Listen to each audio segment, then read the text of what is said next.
Yan, magandang hapon sa inyong lahat. Eto, bagong-bago. Si BP Inday Sara sumagot na patungkol do sa mga issue tungkol sa kanyang budget hearing diyan sa Kongreso. Kung saan tinawag siyang Britanela, spoiled brat.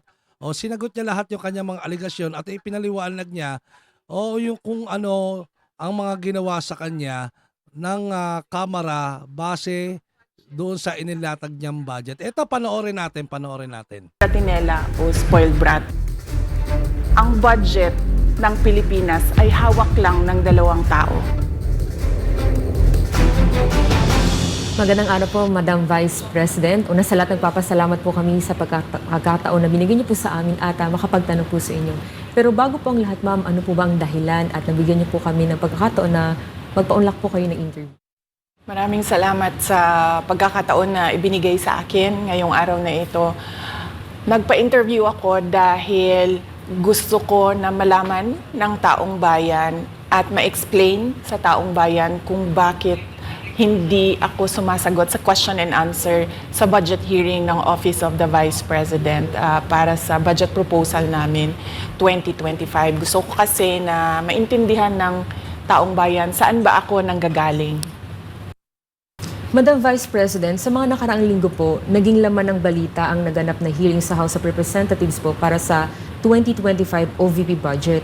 May mga nagsasabi na nag-asal Bratanella daw po kayo, lalo na sa House of Representatives. Hindi daw po kasi kayo sanay na matanong sa mga bagay-bagay, kaya ganoon na lamang po ang naging asta ninyo. Ano po ang reaksyon niyo dito?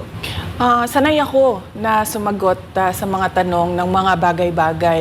Kaya nga, di ba, nagbibigay ako ng mga interview, kahit hindi siya arranged na interview, mga ambush interview ng media kung saan nakukuha nila yung mga katanungan ng taong bayan.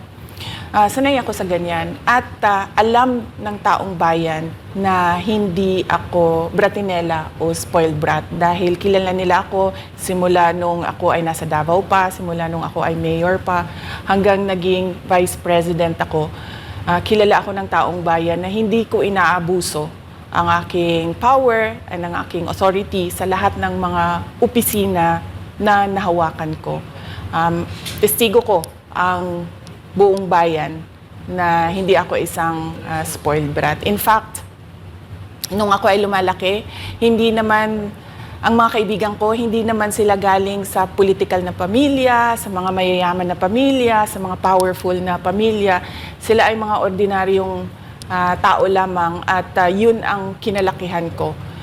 Isang ordinaryong environment ng isang ordinaryong citizen ng ating bayan. Sa palagay ko, hindi lang sanay ang iilan na mga miyembro ng House of Representatives na hindi nila makuha yung gusto nila at gusto nilang marinig na sagot. At hindi sanay yung mga iilan na mga representatives natin na sinasagot sila sa kanilang mga patutsada. Kaya sa tingin ko, isa din itong parang atake din nila na parang, Bratinella yan. Kahit na sumagot naman ako, hindi nga lang sa gusto nila. Kaugnay dyan, Madam Vice President, dito sa budget hearing, naniniwala po ba kayo na may kapangyarihan talaga ang Kongreso na busisiin ang budget po ng bawat ahensya ng gobyerno? Siyempre, oo. Nakalagay yan sa ating saligang batas na ang Kongreso natin ang merong power of the purse. Kaya nga, di ba, merong mga budget hearings at merong pagpasa ng budget mula sa House of Representatives at sa Senado natin, sa Kongreso natin. Kinikilala natin yan. Kaya nga, di ba, pumunta tayo doon sa Senate hearing, pumunta tayo doon sa House of Representatives na hearing dahil nagpresenta tayo ng budget.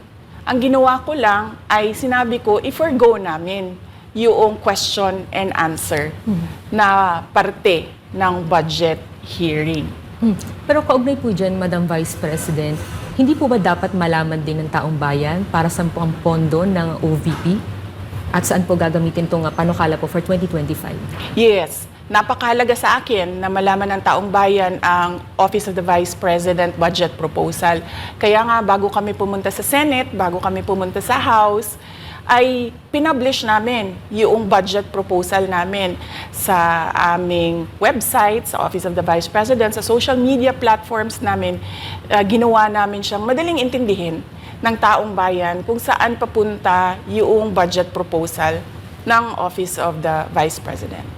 Ma'am, going back dun po kaninang sinabi nyo na yung ilang beses nyo pong sagot sa mga kongresista that you will forgo the opportunity to defend the 2025 budget proposal of the OVP and will defer to the wisdom of the Congress, bakit tila daw po iniiwasan ninyo? Parang ganun po yung lumalabas daw. Oo. Kasi sinasabi ko pa ulit-ulit yon na sinasubmit namin sa Congress ang budget ng Office of the Vice President at iniiwan namin sa Kongreso ang desisyon kung ano ang gagawin nila para sa Office of the Vice President. Kaya fino-forgo na namin yung question and answer. Unang-una dahil nakikita namin na ginagamit siya ng ibang mga miyembro, iilan na mga miyembro ng Kongreso para umatake sa akin dahil hindi kami magkasama sa politika. At pangalawa, kasi ang budget ng Pilipinas ay hawak lang ng 2 tao.